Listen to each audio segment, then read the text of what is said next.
ഒരുപാട് ആഗ്രഹിച്ച് ആശിച്ച് കിട്ടിയൊരു പ്ലാന്റാട്ടോ ദേ ഈ ഒരു ഫാൻ. ഏതാണ്ട് ഒരു 50 റുപ്പീസൊക്കെ കൊടുത്ത് ഞാനൊരു സെല്ലറിൻ്റെ അടുത്തുനിന്ന് മേടിച്ച ഒരു പ്ലാന്റാണേ. അപ്പോൾ ഇതെല്ലാവരുടെ അടുത്തും ഉള്ളതായിട്ട് കണ്ട് ലാസ്റ്റ് എനിക്ക് ഒരുപാട് ഇഷ്ടം തോന്നി വാങ്ങിച്ച പ്ലാന്റാണ്. ഇപ്പോൾ ഒരു ചട്ടി നിറച്ചും നല്ല ഒരു കേളി ഹെയറൊക്കെ പോലെ ഫുള്ളിങ്ങനെ ഫില്ലായി നിൽക്കുവാണ്. അപ്പോൾ നമുക്കിതൊന്ന് റീപോർട്ട് ചെയ്താലോ? ഇന്നത്തെ നമ്മുടെ പരിപാടി എന്ന് വെച്ചാൽ ഈ ഒരു ഫാനിന് റീപോർട്ട് ചെയ്യാൻ പോവാണേ. അപ്പോൾ നമുക്കേ ഇതെങ്ങനെ റീപോർട്ട് ചെയ്യാമെന്ന് വെച്ചാൽ ഇതുപോലുള്ള ചട്ടിയിലല്ല നമ്മൾ റീപോർട്ട് ചെയ്യാൻ പോകുന്നത്, കുറച്ച് ഹാങ്ങിങ് ബോട്ട്സിലാട്ടോ. അപ്പോൾ ഒരുപാട് തിങ്ങി നിറഞ്ഞ് നിൽക്കുമ്പോൾ ഇതിന് വളരാനുള്ള ആ ഒരു സ്പേസ് കിട്ടത്തില്ല. അതുകൊണ്ട് തന്നെ ഞാൻ അതിൽ നിന്ന് കുറേ തൈകൾ, അതായത് അതിൻ്റെ ചെറിയ ചെറിയ തൈകൾ, നല്ല വെൽ റൂട്ടഡ് ആയിട്ടുള്ള തൈകളുണ്ടായിരുന്നു. അപ്പോൾ അതൊക്കെ ഞാൻ പറിച്ചു മാറ്റിയെടുക്കുന്നുണ്ട്. ബിഗിനേഴ്സിനൊക്കെ പ്ലാന്റ് ചെയ്യാൻ പറ്റിയ നല്ലൊരു അടിപൊളി പ്ലാന്റാണ് കേട്ടോ ഈ ഒരു ഫാൻ എന്ന് പറയുന്നത്. കാരണം ഇതിന് low care and low maintenance മതി.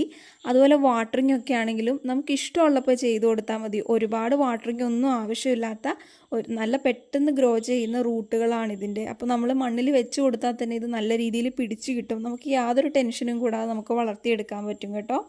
അപ്പം ഞാനിത് വെച്ചിട്ട് ഇപ്പോൾ ഒരു 6 മന്ത്സൊക്കെ മുകളിലായി കാണണം. അപ്പോൾ ഈ പോട്ട് നിറച്ചും ഒരുപാട് പ്ലാന്റായി കേട്ടോ. റീപോർട്ട് ചെയ്യേണ്ട ടൈം ആയി എന്ന് വേണം പറയാൻ. എന്നിട്ടും ഞാൻ ആ ചട്ടി ഇങ്ങനെ ഫില്ലായിട്ട് നിൽക്കുന്ന ആ ഒരു ഭംഗി പോകണ്ടെന്ന് വെച്ചിട്ട് ഇതിൽ നിന്ന് ഞാൻ എടുക്കാതിരുന്നതാണ്. പിന്നെ ഇതിനുള്ള സോയിൽ പ്രിപ്പറേഷനാണ്. സോയിൽ എന്ന് വെച്ചാൽ നമ്മൾ മണ്ണെടുത്തിട്ടുണ്ട്, കുറച്ച് ചാണകപ്പൊടി എടുത്തിട്ടുണ്ട്. നമ്മളിതിൽ കൊക്കോപിറ്റ് യൂസ് ചെയ്യുന്നില്ല. അപ്പോൾ നമ്മളിതാണ് പോട്ടിംഗ് മിക്സ് ആയിട്ട് എടുത്തേക്കുന്നത്. നല്ല രീതിയിലൊന്ന് മിക്സ് ചെയ്ത് കൊടുത്തിട്ടുണ്ട്.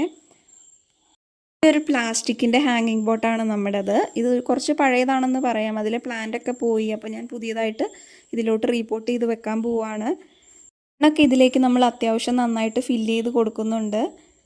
പ്ലാന്റ്സൊക്കെ നമ്മൾ ഓരോന്നോരോന്നായിട്ട് നട്ട് കൊടുക്കുകയാണ് മണ്ണിലേക്ക്. അപ്പോൾ ഞാൻ ടോട്ടൽ ചെയ്ത ഹാങ്ങിങ് ബോട്ട്സ് കാണിച്ചു തരാം. ഈ ഒരു ഫാൻ നമ്മൾ എങ്ങനെ നട്ടാലും കാണാൻ നല്ലതായിരിക്കും കേട്ടോ. നമ്മൾ സാധാ പോട്ടിലാണെങ്കിലും ഹാങ്ങിങ് ബോട്ടിലാണെങ്കിലും ഇത് വളർന്നു വരുമ്പോൾ കാണാൻ നല്ല ഭംഗിയായിരിക്കും. അപ്പോൾ ഞാൻ ദേ ഇങ്ങനെ നട്ടു വെച്ച് കൊടുത്തിട്ടുണ്ട്. ചട്ടിയിൽ തന്നെ നല്ല രീതിയിൽ ഞാൻ പ്ലാന്റ് വെച്ച് കൊടുത്തിട്ടുണ്ട്. കാരണം നമുക്ക് ഒരുപാട് പ്ലാന്റ് ഉള്ളത് കൊണ്ട് ഞാൻ അതിനൊരു പിശുക്കും കാണിച്ചിട്ടില്ല. കാരണം നല്ല രീതിയിൽ പ്ലാന്റ് അതിൽ വെച്ചിട്ടുണ്ട്. അപ്പോൾ ദേ നമ്മൾ വീടിൻ്റെ ഈ ഒരു സൈഡിലാണ് ഇങ്ങനെ ഹാങ്ങിങ് ബോട്ട് വെക്കാൻ പോകുന്നത്. അപ്പോൾ ദേ ഇങ്ങനെ വെച്ച് കൊടുത്തിട്ടുണ്ട്. ഒരു 3-4 പോട്ട് നമ്മൾ ഫില്ല് ചെയ്തതൊക്കെ ഈ ഒരു രീതിയിൽ വെച്ച് കൊടുത്തിട്ടുണ്ടായിരുന്നു.